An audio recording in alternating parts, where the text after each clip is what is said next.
आज टेंस करते हैं। तो सबसे पहले ये देखते हैं टेंस होता क्या है। सिंपल सी टेंस का मतलब टाइम।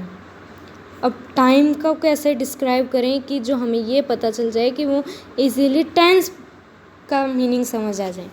सिंपल सी बात, कोई भी फॉर्म है वर्ब की, any form of verb that may be used to indicate the time of action or state expressed by the verb is known as tense। Simple सी बात कि वर्ब की कोई भी फॉर्म हो जो अपन यूज़ करते हैं टाइम के होने के को इंडिकेट करने के लिए, या कोई एक्सप्रेशन को कोई भी एक्सप्रेशन है उसे बताने के लिए वर्ब की हेल्प से, क्रिया की हेल्प से, उसे टेंस कहते हैं, कि मतलब काल कहते हैं। टेंस का मतलब टाइम होता है। समझ आ गया टाइम कैसे होता है, कि टाइम के होने का या कोई भाव को बताने को इंडिकेट करते हैं कि वर्ब की कोई भी फॉर्म से, क्रिया की कोई भी रूप से, 3 रूप से होते हैं, फॉर्म्स होती हैं।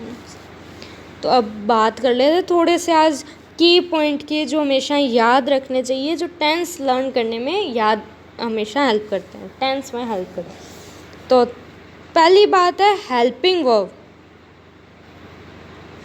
हेल्पिंग वर्ब प्रेजेंट की हेल्पिंग वर्ब क्या होगी? जो प्रेजेंट टेंस है उसकी हेल्पिंग वर्ब क्या होगी?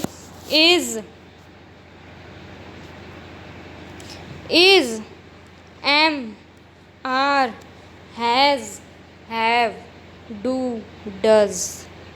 प्रेजेंट की हेल्पिंग वर्ब 7 है।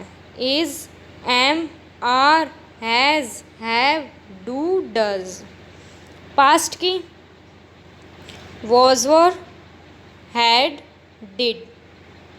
कंटिन्यूस की, अब कंटिन्यूस की बात कर लेते हैं। Is, am, are, was, were है वो कंटिन्यूस में आएंगे। परफेक्ट में हैज़, हैव, हैड आएंगे। सिंपल में डू, डज, डिड आएंगे। जो कि ऊपर 2 में डिवाइड की थी, प्रेजेंट की अलग पास्ट की अलग, उन्हें अब और अलग अलग कर दिया। प्रेजेंट की कौन सी वाली कौन से पार्ट में आएगी? जैसे कंटिन्यूस प्रेजेंट में आएगी इज, एम, आर, और परफेक्ट प्रेजेंट परफेक्ट में आएगी हैज़, हैव। सिंपल प्रेजेंट में आएगी डू, डज। उसी तरीके पास्ट की डिवाइड कर दी। पास्ट कॉन्टिन्यूस में वॉज, वर, पास्ट परफेक्ट में हैड, और सिंपल पास्ट में डिड। अब बात करते हैं वर्ब फॉर्म की। कंटिन्यूस हमेशा हेल्पिंग वर्ब के बाद वर्ब की फर्स्ट फॉर्म प्लस आईएनजी लेगा, चाहे कोई सा भी टेंस हो, प्रेजेंट, पास्ट, फ्यूचर।